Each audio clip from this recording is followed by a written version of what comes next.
Hello and welcome. It's The Chat, and I'm Manny.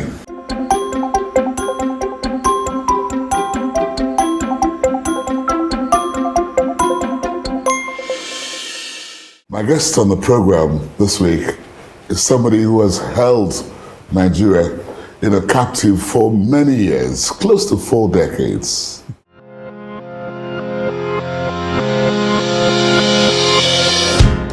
Onyeka Onwenu, born on 17th May 1952 to Honorable D.K. Onwenu, an educationist who became a politician. She is a multi-talented Nigerian artist, a singer, songwriter, actress, human and gender rights activist, a journalist and politician. Fondly called the Elegant Stallion, a name christened her by the Nigerian media. After her early education in Nigeria, she moved to the United States of America, where she attended Wesley College, Massachusetts, and later obtained a Bachelor of Arts in International Relations and Communication, and also bagged a master's degree in Media Studies, respectively from the New School for Social Research in New York. On completion of her studies abroad, Onyeka worked for some years at the United Nations in New York. She then returned to Nigeria in 1980 to participate in the mandatory 1-year National Youth Service Scheme and was deployed to the Nigerian Television Authority, Lagos, as a news reporter. In 1984, she wrote and presented the internationally acclaimed BBC in collaboration with NTA documentary Nigeria, The Squandering of Riches. The documentary became the definitive film about corruption in Nigeria. Her love for music was inspired by her grandfather, and with the support of her mother, Onyeka won the admiration of many.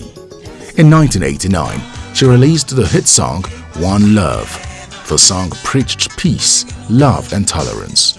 She is popularly known to write songs geared towards attitudinal change, promotes patriotism and togetherness, with songs like Wait For Me, done in collaboration with King Sunny Ade, targeted at teenagers to promote abstinence.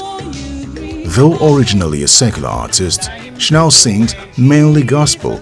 As an actress, Onyeka has featured in a number of Nollywood movies. In 2014, she was casted alongside Chiwetel Ejiofor and Tandy Newton in the adaptation of Chimamanda Adichie's book Half of a Yellow Sun.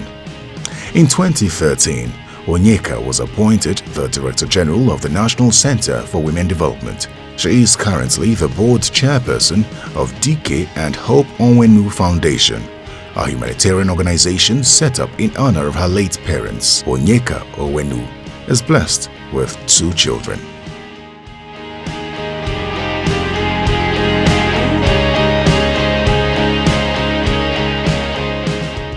Welcome on the program. It is so good to be here. Do you really agree with most people that you're an elegant stallion? I don't know about that one. For a while, I mean, you have been busy and been quiet doing your own thing, apparently. But I remember it was in the early 80s that it was like, a bolt out of the blue. You stormed the scene here in Nigeria. And then suddenly, what did we hear? A documentary from the amazing Onyeka Onwenu on the... take me through it. On a very powerful subject at the time. Squandering of riches. Still a powerful subject when you bring up the name of Nigeria. It's rather unfortunate, but that film is still relevant today. Rather unfortunate. It should have been something that was wiped out. That was in 1980, early 1984, to be exact. There you were, a young graduate. Excuse me, I'm still a young, excuse me. But listen, you came out with something really smoking. I did. In a documentary, The Squandering of Riches. I did. What was behind, the concept of that documentary? What made you, was it like a school project? No, not at all. I was finishing my youth service at NTA at the time, and I was completely disillusioned with the Nigerian system. There was so much corruption in the system. I wasn't used to it. I had left Nigeria after the war and then came in in 1980.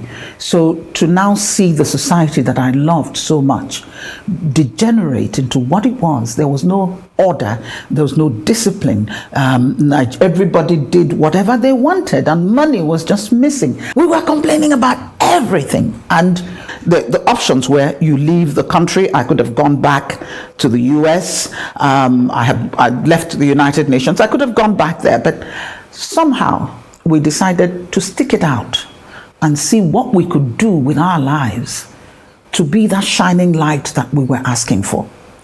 And so the BBC crew came in to do this film. They decided, let us look at Nigeria through Onyeka Onwenu's eyes. The series is called the Third Eye series. And you pick somebody from a country and you go and see that country through their eyes. And so what they saw of Nigeria was what I was feeling at the time. The poverty, the lack of development. At that time, so much money was being poured into Abuja, but nobody was seeing the results and things like that. And they decided that I should write and present the film. And we traveled all around the country, visiting the Niger Delta. By the way, the Niger Delta agitation had started at that time, but no one was prepared to talk about it. Everybody was afraid. I wasn't. And I talked about it. And we went down there and we spoke to people and began to really feel the agitation for what it was. And I said at that time, if the problem was not sorted out, it will, if we sweep it under the carpet. What government were you seeing at that time? It was the Shagari government. But before we finished the film completely, there was a coup.